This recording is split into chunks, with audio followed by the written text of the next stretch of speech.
Snell's going to get slapped around. Why We do you hate are my guy? live. We are live. Good morning and happy. Don't let that stop you. Why do you hate my guy? I don't hate him. I just. Okay.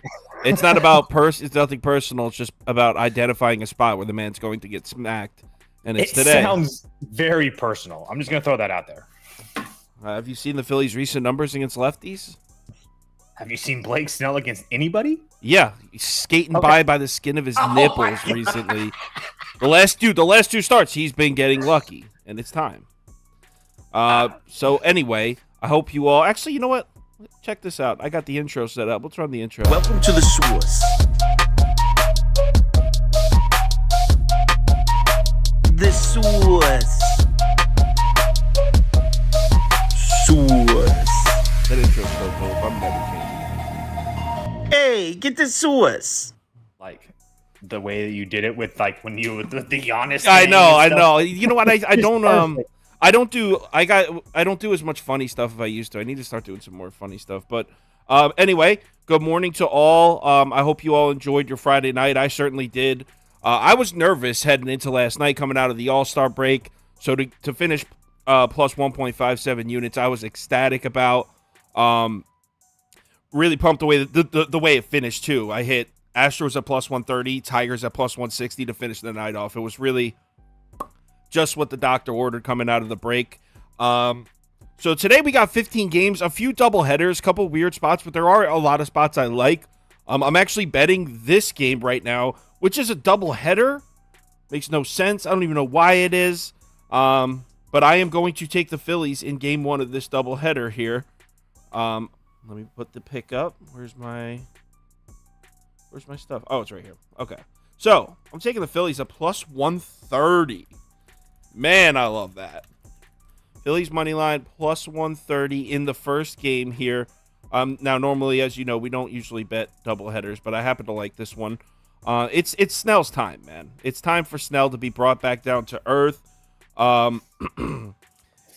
He does have great career numbers against the Phillies bats, as I mentioned on YouTube last night, but his last three starts against the Phillies, he's 1-2 with a 6.91 ERA and a 1.39 WHIP. So he struggled in his last few starts against the Phillies. And here's the main reason. The Phillies have been annihilating left-handed pitching. In the last 30 days, the Phillies are 9th in WRC+, 5th in OPS, 5th in isolated power.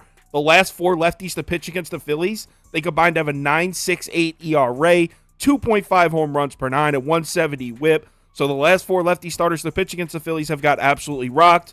Want to know who those lefty starters were? Luzardo, Braxton Garrett, Mackenzie Gore, Drew Smyly. So not exactly scrubs. Snell is going to be brought back down to earth in a violent way today. Really like the Phillies bats to get to him. And the other side, we got Taijuan Walker, and he's obviously been good as hell. But I'm not the biggest fan of Taijuan Walker. I think he's due for some regression as well. And the Padres bats have been hot, so this is not really a bet on as far as Taijuan Walker goes. It's more, I think the Phillies get to Blake Snell, and the Phillies bullpen is better than the Padres bullpen. I don't care what Toast says. The Padres bullpen can't be trusted. So at plus 130, I think there's a ton of value on this side here. I think when you have a little, I think you blame me for bullpen sometimes. Dude, if it's At no point am I up here yelling the fact that the Padres bullpen should be trusted, but we're going to let that go. We are going to touch on a couple other things that you said. Blake Snell, he's been getting lucky. Let's just go through it. Let's just really quickly. Last start against the Mets, 6 innings, 1 hit, 0 runs, 3 walks, 11 strikeouts. Pretty damn What about the lucky start to before me. that? Okay, let's do that. Five innings against the Angels, 7 hits, 0 runs, 29 4 base walks, runners? 29 base runners? 7 strikeouts. Another 56 game score. The game before that was a loss against Pittsburgh. 6 innings, 3 hits, 2 runs, 10 strikeouts. Start before that, 11. 12, Wait a 12 second. They're strikeouts. saying it's a pitcher change in the first one.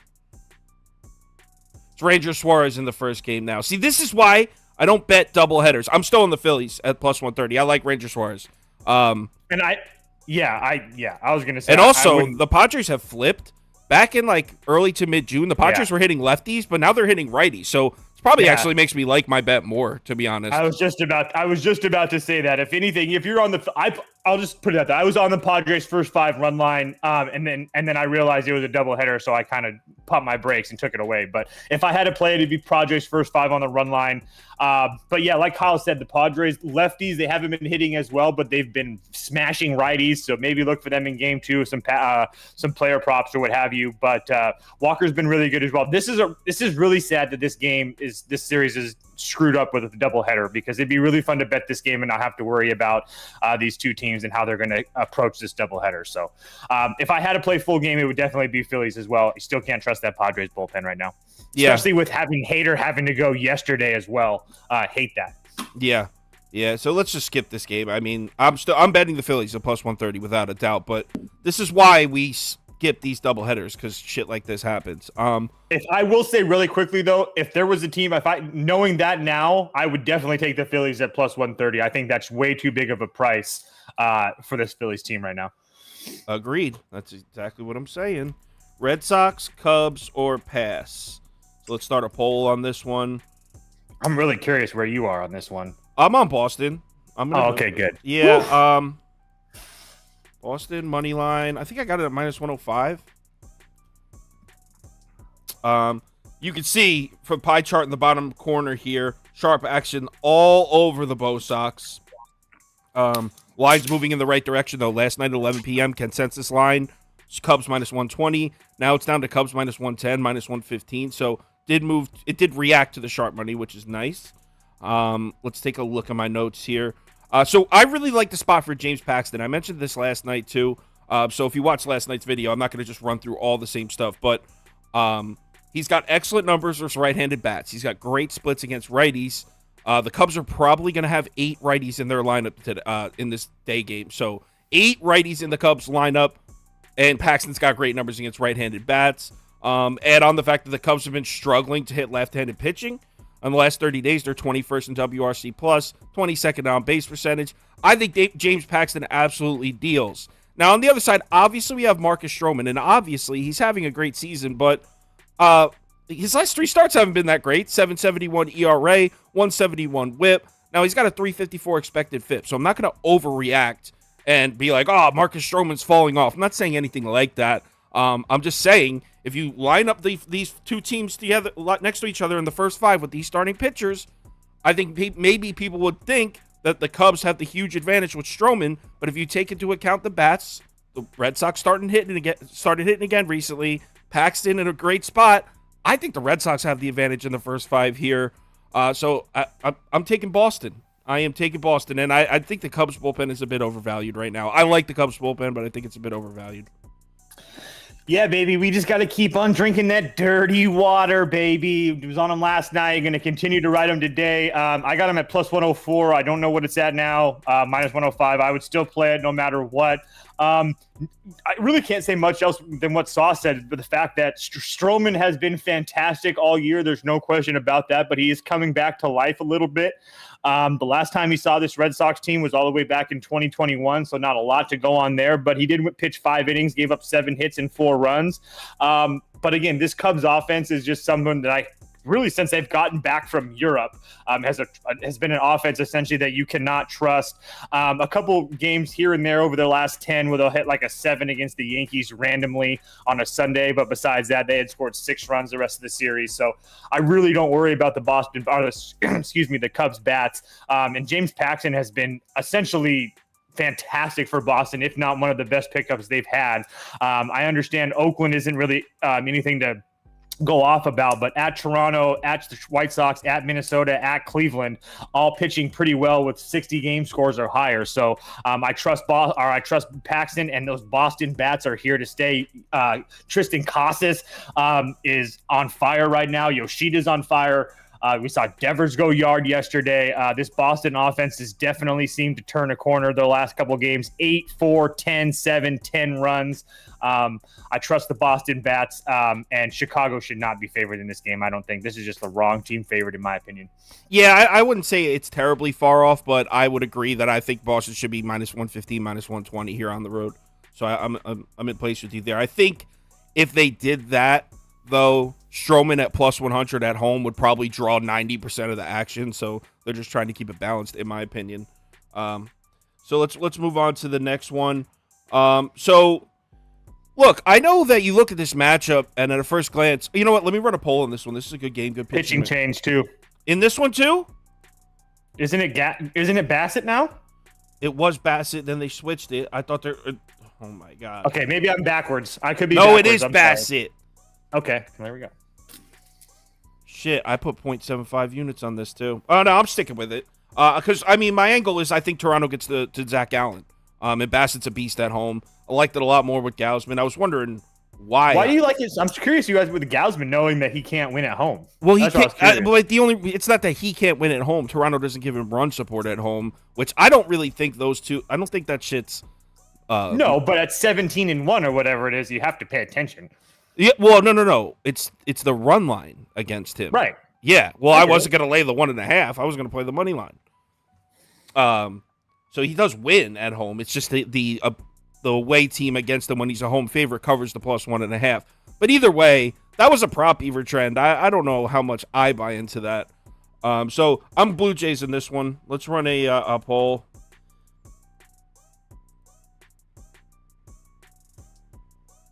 D-backs. Blue Jays. Pass. There you go. I'm putting my pick. Toronto money line up. Sticking with it. Say minus 125. I don't know where it's at now. It was at minus 130 earlier. I'm assuming it dropped a little bit. But whatever. Toronto money line, minus 125. So Zach Allen's home away splits are terrible, by the way, in case you didn't know. His 148 ERA at home jumps all the way up to a 508 on the road. His expected FIP jumps from a 270 to a 443. So no question, we've seen a definite drop-off in production from Zach Allen in his road starts. Not to mention, Zach Allen hasn't looked quite the same or quite as good as he did earlier in the season to begin with. Now, in the last 30 days, I know the Blue Jays have some ugly-looking offensive numbers against right-handed pitching. I get it. The Blue Jays' bats have caused us to worry. I know that. In the last 30 days, 22nd at WRC+, 18th in isolated power. Not good. That being said, we just had the All-Star break. They come right out of it, and they got to Ryan Nelson yesterday. I know they only scored 2 runs on him, but they had 9 hits in less than 6 innings of work. So I think Toronto's bats are going to turn a corner in this second half, and I think we're going to see them get to Gallen here. I'm thinking they get at least 3 runs off him.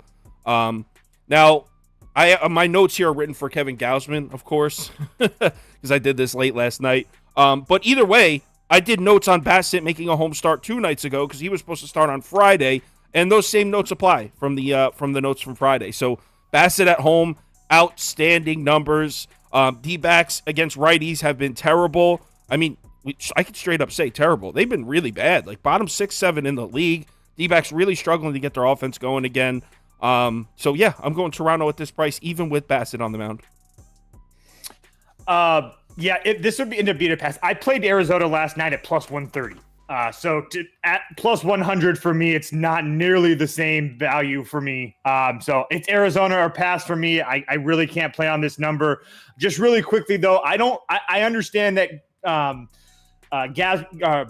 Gallen hasn't been the same on the road, but look at the teams that he's played on the road: the Dodgers, the Padres, the Fish, the Rangers, the Pirates, the Phillies, the Detroit in that weird Sunday game, Milwaukee, the Angels. All those teams can be threatening with the bats at certain times. So again, not that the Blue Jays can't be as well, that's for sure. But like I said, when I bet this last night, I didn't think it was going to move 30 cents with the pitching change and whatnot. But it's still, I agree with, it's not agreeing. Obviously, the bats for the Diamondbacks are struggling right now, but they were in the game yesterday until the 7th inning. I mean, their bats weren't in the game. It doesn't matter to me. I'm getting plus 130 on a game that was tied 2-2 yesterday.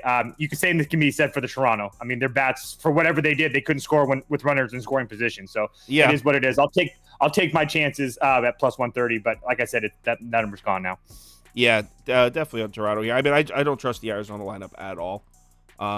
D-backs win the poll. Our viewers like Arizona 42% to 38%. So 18% pass on this game.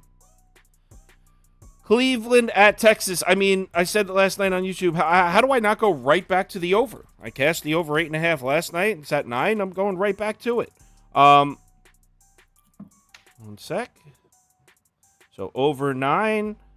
Really quick, I'll run through these notes. Gavin Williams definitely off to a nice little start to his career. He's got a 472 expected FIP, which isn't great, but you got to look at who he's pitched against. He's made 4 career starts. He's pitched against Kansas City twice. So 2 of his 4 starts were against the Royals. His third start, Oakland. So he's pitched against the Royals twice and the A's. And then he did pitch against Atlanta. So give him some props for that one. But the 3 of his 4 starts against the worst lineups in baseball. Definitely has worse splits against left-handed bats. Rangers are going to have 5 of them in their lineup. Not to mention the Rangers still smashing right-handed pitching. Top 10 in every single category in the last 30 days. The reason I'm not betting Texas in this one, because I think Texas is going to tag up Gavin Williams. The reason I'm not betting Texas is because I don't trust Andrew Heaney at all. Prop Beaver gave me some notes on Heaney here that are just like funny. His last 3 starts against Cleveland, 6.55 ERA, 181 WHIP.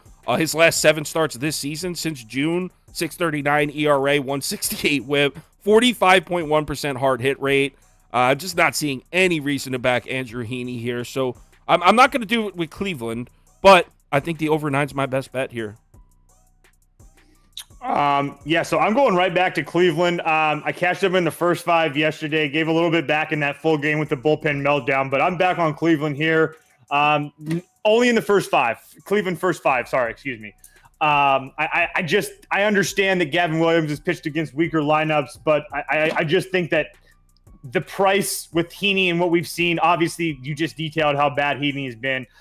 This Cleveland team was able to score yesterday early, kind of ran out of gas. I'll take my chances here with the big plus price.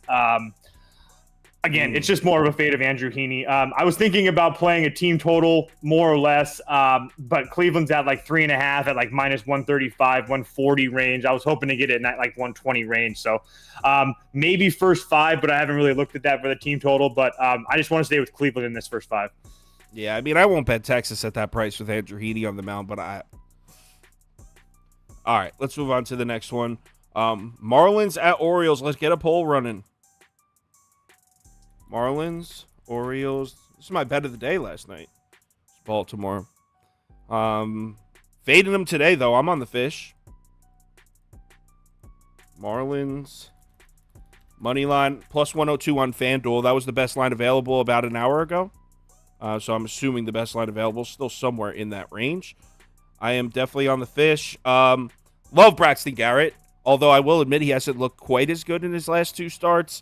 If you just put the numbers next to each other from his previous 4 starts and his last 2, his ERA is up above 5 compared to a 1.16 in the previous 4. WOBA, WHIP, expected FIP, all those numbers up in his last 2 starts. But who did he pitch against? The Phillies and the Cardinals. Before the break, 2 of the hottest lineups in baseball against lefties. So I'm not paying too much attention to that. I think Braxton Garrett's fine. He's also pitching on the road where he's been much better this season.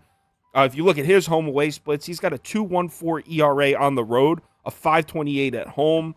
All his underlying numbers, all much better on the road. I love the spot for Braxton Garrett here because he's pitching against the Orioles lineup that hasn't been hitting lefties since mid-April. In the last 30 days, the Orioles are 22nd in WRC+, 27th in isolated power. I have no reason to back this Orioles lineup against a lefty, certainly not Braxton Garrett. I think Braxton Garrett deals here. And on the other side, I like Kyle Gibson, but I'm just not seeing any reason to trust this guy right now. His last 4 starts, he's got a 7.40 ERA. His WHIP's above 150. He hasn't been good at home this year. I know, look, you've heard me say 1,000 times, I don't trust the Marlins lineup. I don't, but I don't trust Kyle Gibson at all. So I think we can count on the fish to get at least 2 or 3 off him.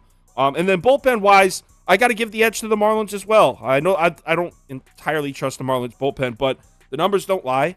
The last 30 days definitely have outproduced the Orioles bullpen, so they got an edge there as well. At plus 102, I feel like this is great value on the Marlins. Yeah, I'm on the fish too. Little bit worried about it still being plus money. I don't know.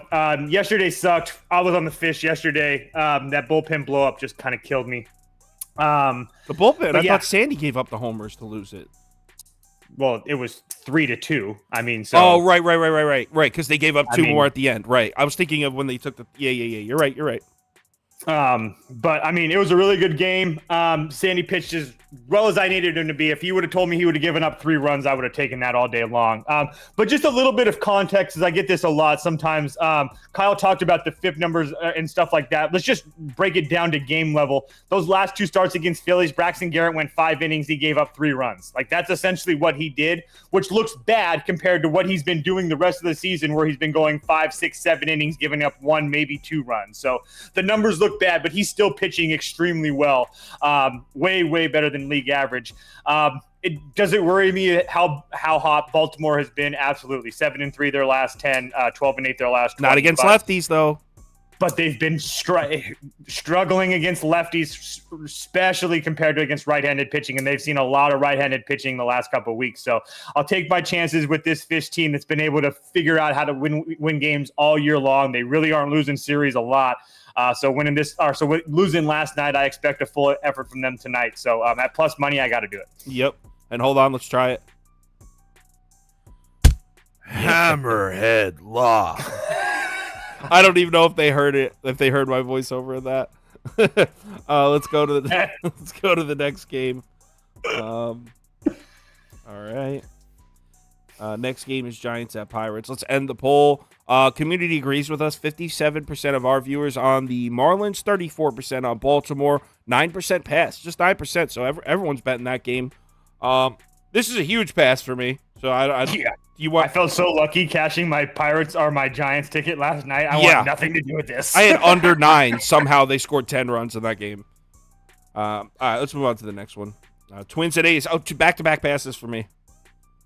Yeah, that's the same here. There's no interest for me there. I think Pablo Lopez is going to deal, but there's no way I can trust him against Hogan Harris. No way. I was just about to say, if you had a gun to my head, maybe if it's not like Pablo Lopez to record a win, but if it's at like plus 120, then it's probably a trap. I would stay away. So anything like that plus 100, minus 105 range, if that's where it's at, cool. If not, I would stay the hell away from it. Rays at Royals next is part of a doubleheader. I'm not betting it. So it's 3 skips in a row. Don't worry, I got some bets coming up. I have a bunch coming up, actually. Pablo Lopez to record a win is minus 115. That's the bet I would make. Okay. So let's move on to Brewers Reds, and I can't believe I got to do it because I would love to go back to the Reds, but I'm going to take a small half-unit shot on the Brew Crew here. I don't love it. I think I got it at plus 100, plus 102, somewhere in there. I'll just put this on the screen for now. You can see public is heavy all over the Reds. Everyone's betting Cincinnati, but, I mean, that's not a shocker. That's been happening for a while now, so it doesn't even really move the needle for me. I was just mentioning it. Brewers, Reds, pass. I'm assuming everyone's on the Reds. All right. So, yeah, Cincinnati, like I wrote right in my notes, Cincinnati's the most public play on the board today.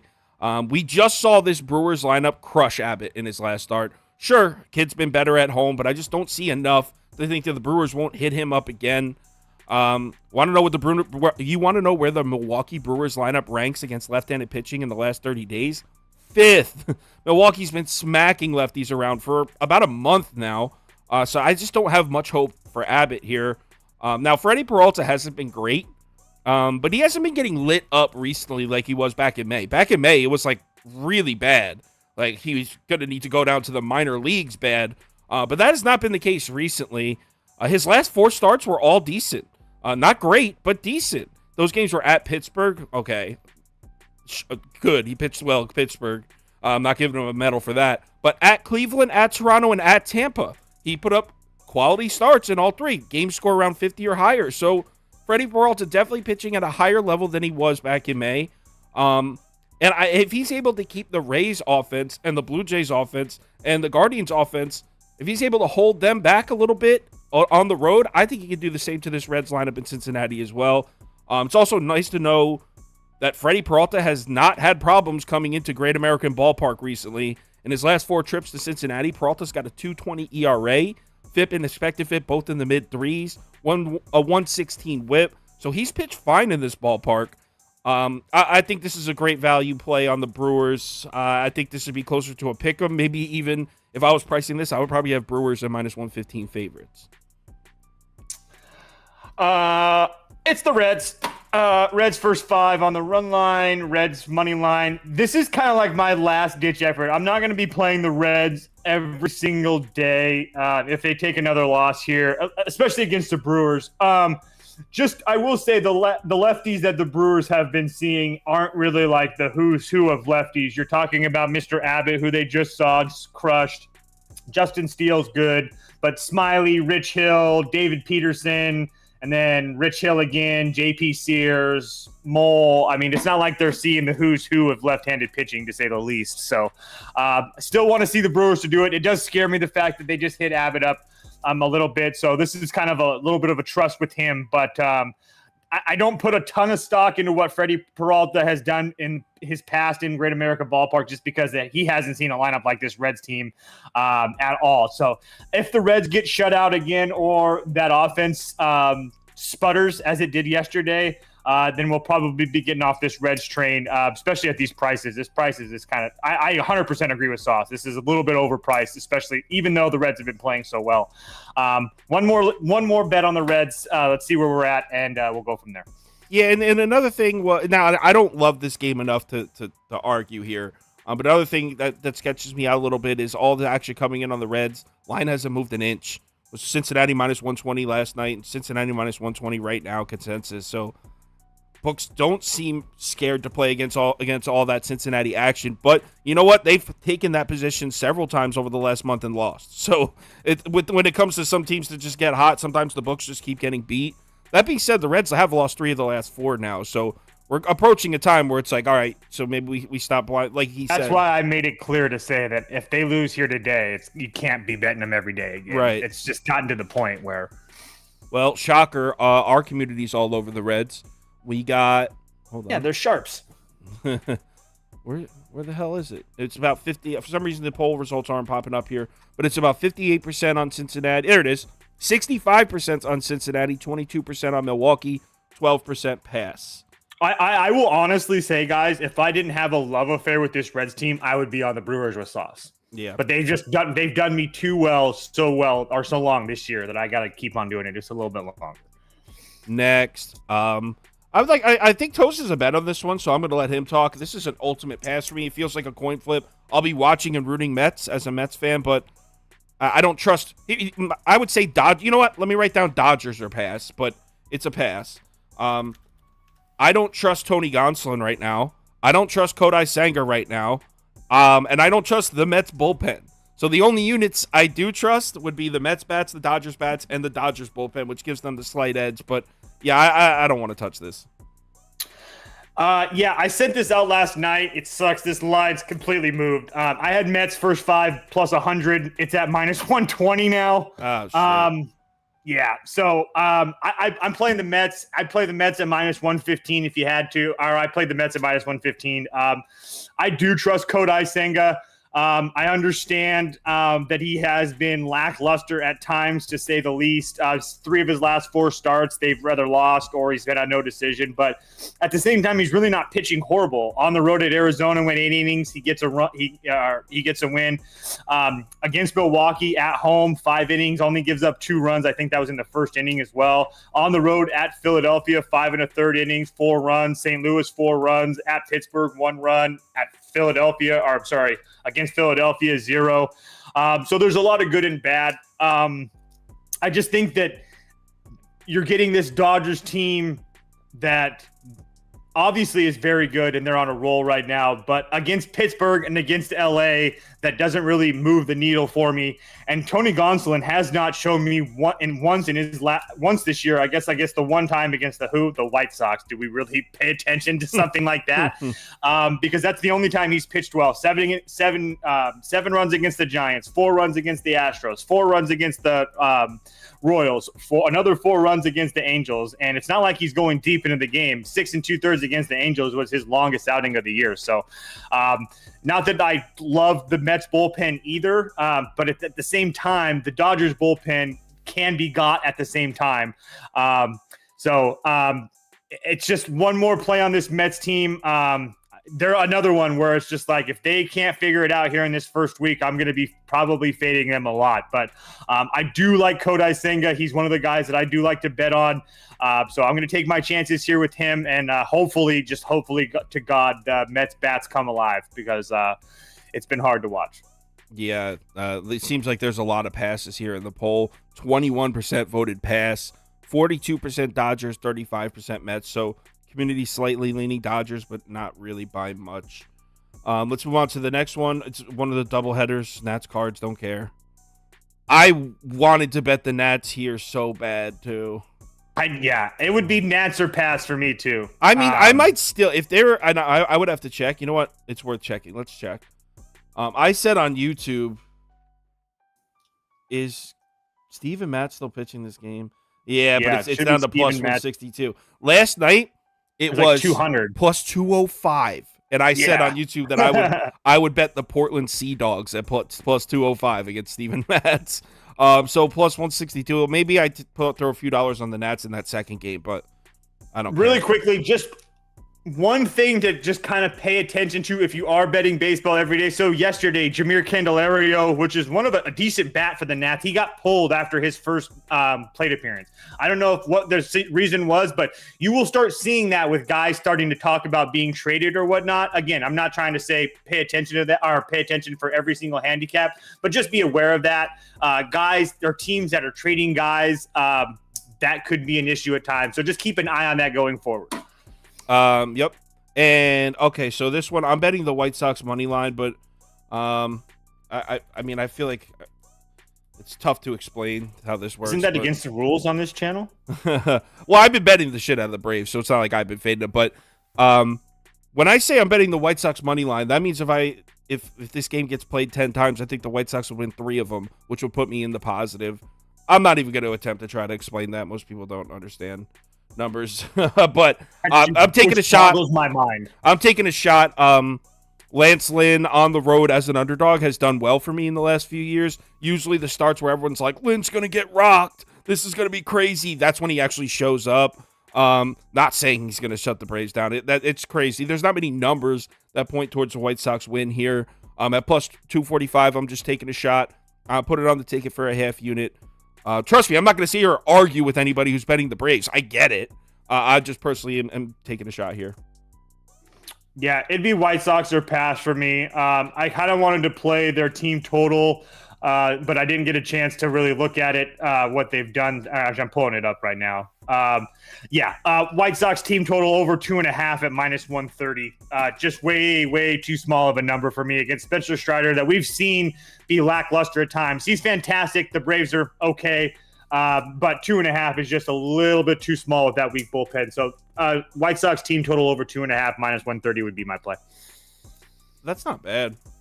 I've heard a lot of people talk about some regression coming for Spencer Strider. I personally haven't been giving that takeout, but I've heard a lot of people that I trust say that. Like the commish was saying that too.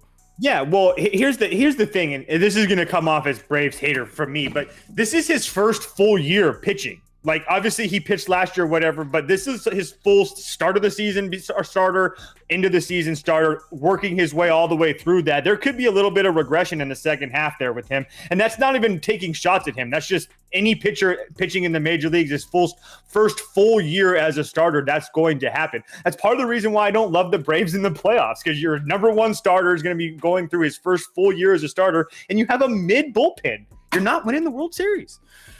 Yeah, I'm sorry, I'm done. I'm not co-signing any of that. I'm personally taking the shot. I mean, the comments obviously roasting me, but you know what? They did the same thing when I took the Nats against Seattle at plus 200, and when the same thing when I took the Rockies at plus 190 against the Dodgers. Everyone's like, because they don't get the math. If you're roasting that pick, you don't. Especially Kyle, because Kyle, if I made the pick, you could roast me, but Kyle's been betting the Braves. I've been all over the Braves, yeah. So it doesn't even your logic doesn't even make sense on that. But go ahead. So Yankees at Rockies. Let me see. I'm pretty sure I just wrote down a straight pass on this one, but yep, straight pass. Yeah. Clark Schmidt, I trust him a lot more in Yankee Stadium. In Coors Field, I hate betting games in Coors Field. They should remove Coors Field. This is pass. I'm gonna go back to Bader 3+ total bases at +160. Did he get it yesterday? He went like Bader, Harrison Bader. Yeah. 3+ total bases. It's the same bet I made yesterday. No, I'm saying, did he get it yesterday? Oh no, he didn't. He went over. Oh, did he? So I'm going right back to it. It doesn't really bother me that he went over yesterday. It's sooner or later it's going. I truly believe sooner or later it's going to happen. And at +160, I'm still going to be making money after yesterday as well. So I really, really wanted to play the Yankees, but seeing it at -140 kind of just stopped me in my tracks. I do have this thing that maybe I think Connor Seabold's better than he's shown, but he's not giving me a lot of reason to say that publicly. So. Clark Schmidt, pretty sure it's his first start inside of Coors Field as well. Rockies looked decent last night, so I don't really want to deal with it. All right, yeah, I don't even want to talk about this game, to be honest. Yo, tell me how we're not betting Houston here. Houston money line and run line for me. Hell yeah. I'm not really seeing it, and the best part is. The line, I think I got it at -135. I think it's closer to -140, but about an hour and a half ago, you could still get it at -135. And the best part is the line kind of makes sense. So it's not like I feel like I'm getting trapped here. You got the Astros on the road. Reed Detmer's been really good at home. That's why I don't even feel sketchy about it. I'll run a poll. I'm assuming everyone's going to be siding with me here on. It's at like 150 now everywhere. What? It must have just moved because I just line shopped when I posted the ticket at 10 a.m. exactly, and it was -135 on a few books. I see the cheapest one is -149 at WinBet, DK 150, FanDuel 154. Oh my God. After I posted the ticket, everyone must have went and hammered it. Not from my ticket. MGM, Sportsbet, Caesars, all to 160. All right, so I'll put Astros money line -149 or whatever. Astros -1.5. All right, let me pull out my notes for this one. So, Framber Valdez, right? Yeah, he looked back. He's coming off back-to-back Rocky Road starts, but who cares? At St. Louis, at Toronto. Cards were red hot against lefties at the time. His road starts before that, leading up to that this season, have been good, so I'm paying that no attention. Considering we already saw this man go into L.A. and blank this team. He pitched 8 innings, allowed 3 hits and 1 run. 8 innings. So we already shut this Angels team down in LA, and this is a pattern, by the way. The Angels must absolutely hate when Framber Valdez comes to town, because since 2021, he's come into LA and pitched against the Angels 4 times, and in their own ballpark, he's got an 0.98 ERA against them. They're batting as a team. The Angels are batting just 172 against Framber Valdez in their own goddamn ballpark. So he's got a 246 expected FIP. He owns this team, especially in Angel Stadium. And then you add on the fact that the Angels are struggling to hit lefties. The last 5 lefty starters to pitch against the Angels, Clayton Kershaw blanked them. Blake Snell blanked them. Tommy Henry blanked them. They did score 2 runs on Austin Gomer and 3 on Kyle Freeland. But those games were in Coors Field. Are you really going to throw the Angels a parade for scoring 2 runs on Austin Gomer in Coors Field through 5 innings? Coors Field? Like, that's not good. That's not impressive. No. This Angels lineup really struggling against lefties. They were hot early in the season, not anymore. I don't think there's any reason at all to doubt Framber Valdez in this spot. Now, on the other side, Reed Detmers, let's give him some props. His last 3 home starts, he's been excellent. He's got a 1.35 ERA, 2.63 FIP, 2.77 expected FIP. He's truly been excellent. He's actually been good at home all year, but specifically the last 3. He's been fantastic. Reed Detmers is one of the best pitchers nobody knows about right now. Absolutely. And those 3 home starts I'm talking about, Dodgers, White Sox, Cubs, so it's not like he pitched against KC twice. Decent lineups. Well, the White Sox not really, but that being said, he's going to have his hands full in this one because the Astros lineup's back. It's back against righties. It's back against lefties. The last 14 days, they're 11th in OPS, 10th in WRC plus against lefties. Want to know the last two lefty starters to pitch against Houston? Martin Perez, he's pretty good, right? We all know the tragic end to that. And Kyle Freeland, those 2 guys, Houston scored a combined 10 runs on them in just 7 innings pitched. So, yeah, Houston's smoking lefties. Even if Reed Detmers is able to pitch decent, the Angels' bullpen sucks. I just don't see any way, shape, or form I can get to the Angels here. Yeah, when you said the tragic end of that, just made me. That game was disgusting, and I had texted. It's true. I'm just the way you put it just made me laugh. It was hilarious. Same bet. Astros money line. Astros minus 1.5. Honestly, I was dead serious when I said that. I wasn't making a joke. Reed Detmers is one of the best pitchers a lot of people don't know. I understand that he's 2-6 on the year, but he just gets no help from this Angels team. The bullpen's trash. The lineup's absolute trash with everybody out of it right now. I honestly think that we're going to see very similar to the game that we saw last night. It's going to be a close game through the 5th, 6th inning, and by the time, as soon as that Angels bullpen pops their head out that door, it's game over. The Astros are finally back to being the bad guys that I know and love. Winning games 12-8 their last 20, 6-4 their last 10. I just think that this Astros team with Framber on the mound is a really bet-on team right now.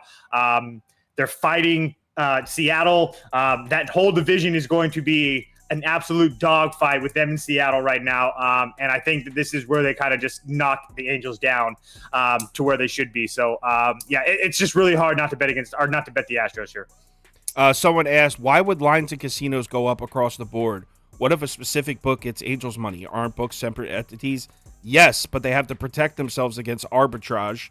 You can't have, I'm not going to go into what is arbitrage. I'm sure a lot of you people know, but basically if one book takes a bunch of Angels money, they're not going to make the Astros plus 110 because then someone could go on one book, bet $1,000 on the Angels at plus 110, and then go in another book, bet $1,000 on the Astros at plus 110, guaranteeing themselves $100 profit no matter who wins. So the books are separate entities, but they have to move in line to prevent that.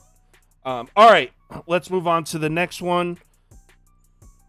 Tigers at Mariners. Actually, you know what? I'll put my pick up. I like my pick. I'm taking the Mariners minus 1.5 here. I'm laying the 1.5. And I know everyone gave me shit for my Tigers pick last night, but you know what? Actually, I didn't get. You gave yourself shit for that Tigers pick. You saw it was public, and you fucking shit your pants. Don't blame anybody else. Take responsibility. They won though. I'm not. No one's mad at you. You're the one that's in your own head. No, the play is Seattle here. Everyone's going back on the Tigers. Look at this. Look at these pie charts. Everyone's back on Detroit. If you didn't get on Detroit last night, you missed the bus because that bus has already crashed and burned. George Kirby at home. You know what? I have notes. I'm not going to freestyle it. I got notes. So Michael Lorenzen, by the way, I have spoke positively about Michael Lorenzen a few times this year, so I like him. That being said, he has shown us a few times this year that he could be extremely gettable on the road. This man got hit up in Kansas City. He got hit up in Colorado. Well, that's Coors Field. You got hit up in Milwaukee. I know the Mariners bats don't get anyone excited, but if you remember, yesterday, part of the reason that I was all in on the Tigers last night at plus 160 was I was fading this lineup against Erod.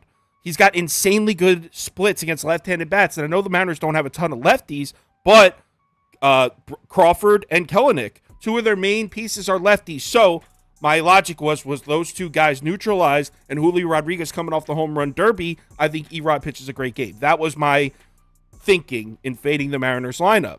Now they're going to see a righty, so none of that shit applies. Crawford and Kelenic are back to being effective, back in play, which makes me trust the Seattle lineup a lot more. Coming off an ugly loss at home, I think the Seattle bats show up for this one. And with George Kirby at home, I just don't think there's any reason to get to the Tigers here. I don't know why everyone's on the Tigers. George Kirby in his last 3 starts at home, he's got an 0.86 ERA, an 0.48 whip. He's averaging less than 1 base runner per 2 innings in his last 3 home starts. Ready for this? Want to know what opponents are batting against George Kirby in his last 3 starts at home? 114. His 114 OBA. They're batting 114 against him. There's just no way. Seattle should win this comfortably. I'm on Seattle minus 1.5 at plus 100, and then I like George Kirby to record a win at plus 130. The reason that I like that is that Detroit kind of came into Seattle last year and got to Kirby. 4 innings, gave up 6 hits and 4 runs. I expect him to pitch much, much better. I've been praising this guy for a while now. Emerson Hancock is going to be the next Logan Gilbert. George Kirby, Emerson Hancock isn't going to be the next guy. So just remember that, guys. But yeah, Kirby's been fantastic. It's really, really hard to fade this guy right now. I mean, look at the teams that he's facing too: Houston, Tampa Bay, Baltimore, the Yankees, the Fish, the Padres, the Yankees again. I mean, it is literally the who's who of Major League Baseball. And this kid continues just to pitch well. Even in his losses, his loss to Baltimore, 6 1/3, 2 runs. His loss at the Yankees, 7 innings, 3 runs. I mean, so it's not even like when he takes a L, it's not even like he's really pitching bad. I was worried. I played Seattle in the money line with the Yankees yesterday. I didn't really love it. Both teams lost. I think Seattle, I didn't really love it with Seattle with all those all-star festivities and stuff like that. I think a nice slap in the face yesterday with the loss kicks this team right back into gear. So I think, like I said, Kirby should deal. That Mariners bullpen should be just fine. And they're finally seeing a righty, which I think they're going to. I think the bats are going to show. I think this might be like blowout territory. So do I. Like 8-2. I would say over. I kind of wanted to play over as well. Yeah. All right. Cool. So we're on the same page there. All right. Before we get to the community parlay, let's run the graphic. Where's my graphic? I don't know why it's... Is it running? I don't know. Whatever. I have the pick. I saw the Underdog logo. Yeah, but there's supposed to be a graphic that runs. I don't know what's going on with that. I'll check that out after. Sorry, Underdog, if you're watching. But anyway, here is so there's a reason. I know I always do 3, but if you look, Underdog's running a special right now. They have Patrick Mahomes over a half passing yard in there. So basically, they're giving you a free 4th leg of your pick'em here. Today, I'm going Braxton Garrett higher than 5 strikeouts. Hogan Harris higher than 4.5 strikeouts. Lance Lynn higher than 6 strikeouts. Yes, I'm taking Lance higher than 6 strikeouts in Atlanta. There's a reason that number's so high. And then I threw the Patrick Mahomes thing. So if this hits, it'll be a 10 times payout instead of a 6. That's the reason for that. If you are in any of these states, an Underdog is available to you. Any of the orange states, just use the promo code BET, B-E-T, to get your $100 deposit matched. Deposit $100, they give you a free $100 additional to play with. So, let's see if the community parlay graphic runs. Hey, come on, it's the community parlay. What's the matter for you? There it is, community parlay. All right. Yesterday's did not hit. Community parlay. Let's get the polls going.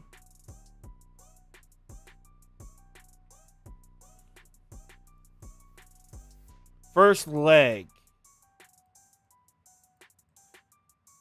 Sorry, one sec. Okay, so let's go. Let's skip the double headers. We'll go Red Sox money line because they agreed with us there. Blue Jays or D-backs? They voted D-backs. Let's go D-backs money line. Cleveland or Rangers? I don't think I did a poll on that one. They probably would like Rangers though. And then Marlins, Orioles. They like the Marlins. All right. First leg up and running.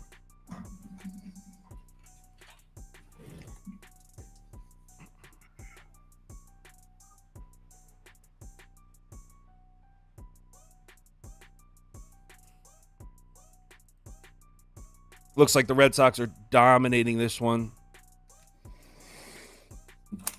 Okay. Yeah, we can end this poll right away. This is a Red Sox domination. So first leg, Boston, money line. Second leg, let's go with Giants money line against the Pirates. Twins money line against Oakland. That's minus 240. We'll put it on there. We'll go Reds money line. Always a fan favorite in the community parlay. Also, the reason the community parlay has lost recently. Did they like the Mets or Dodgers? I think they like the Dodgers. There you go. Second leg.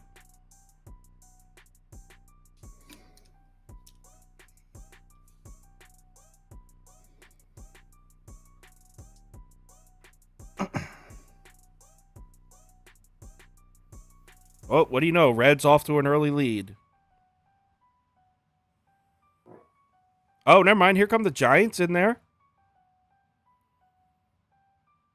Wow, the Reds not even going to finish in the top 2 of this poll. The tides are turning in this chat. This used to be a Reds program. Never forget what those Reds did for us in that first half. Never forget. You know, I'm also not going to forget what they did last night. 5, 4, 3, 2. Giants money line is the second leg. Boston money line, Giants money line. Let's run the next one. Did you have a play in that Giants game? No. I didn't think so. Hell no. We'll put the Braves money line. Yankees money line. When it was 4-4 last night, money line. I was like, you are such an idiot, Ryan, for betting that Giants team. You are such an idiot. Yeah, you got it though. You got the dub. I got it. That doesn't mean I liked it. All right. Third leg. Astros, Braves. I think it's going to be Astros. Oh, no. People want that minus 290 Braves in there to give us an extra 50 cents on our parlay. I swear they could make the Braves minus 600 and people would bet it. Well, yeah, dude, because they want to say they won. Like, doesn't matter if you're losing money. that's you know that Twitter likes a guy that went 4-0 for plus 0.86 units than the guy that goes 4-4 for plus a unit. Yeah, oh, of course. 4 losses. 5, 4, 3, 2, 1. Braves it is. I mean, it's not like they probably won't lose, right? I mean, if you're asking me, I know you're asking as a joke, but like for me, they might not. But at minus 300, like you're not doing yourself any favors. You're not making yourself any extra money. It's just more or less a liability at that point. Yeah. And the 3 In a second parlay. places, Marlins, Dodgers, Astros. Let's get the fourth leg going.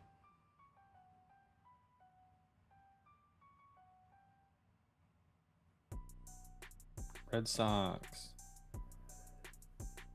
Red Sox, Giants, Braves so far. Oh, this is Astros by a landslide.